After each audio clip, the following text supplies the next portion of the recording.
there's a second way that we can make an Ohmic contact, and that is using electron tunneling. So these are tunneling barrier Ohmic contacts. Again, let's start by looking at the Schottky junction band diagram.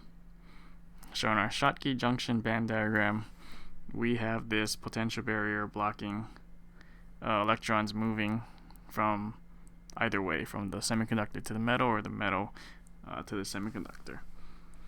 And this potential barrier has a certain width defined by the depletion region width, W. But you can imagine if we make W small, then this will be, that potential barrier will look something like what we had when we had a finite potential barrier and we had the electron tunneling through that. This is the wave function of the electron that we looked at before, but physically what this represents is I have an electron on one side and it can tunnel through this barrier, and there's a finite probability that it'll end up on the other side. But in order for that to happen, we need to have the width of this barrier to be small. Okay, so we can do that and make a tunneling barrier Ohmic contact. So the way that that is done is to very heavily dope the semiconductor that's right that makes the junction with the metal. So here's our metal. This section of this structure is a heavily doped N-type material, so I'll just call that N+. And the rest of this material is just a regular N-type semiconductor. So with this N+ material, of course the higher the doping, the narrower the depletion region.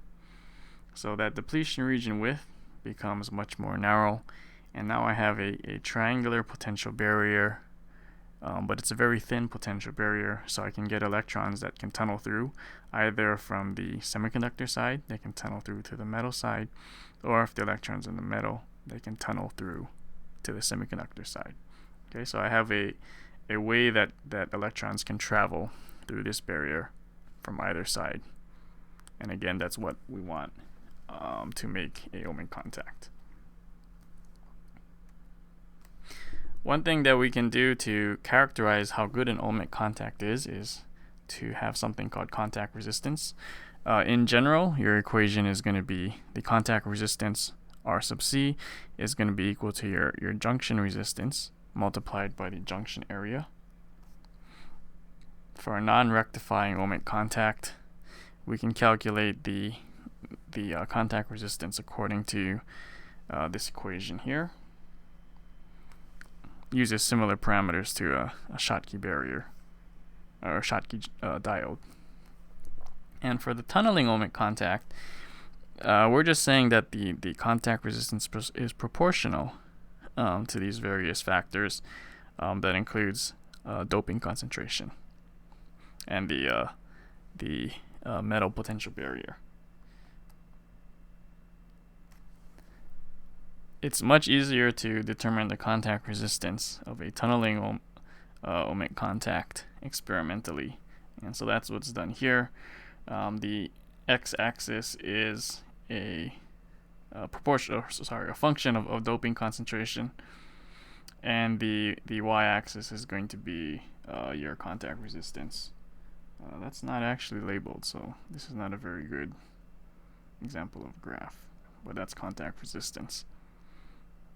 And then the upper x-axis is the actual doping concentration. So you can see as doping concentration increases, so there's low doping to high doping, you get much less contact resistance.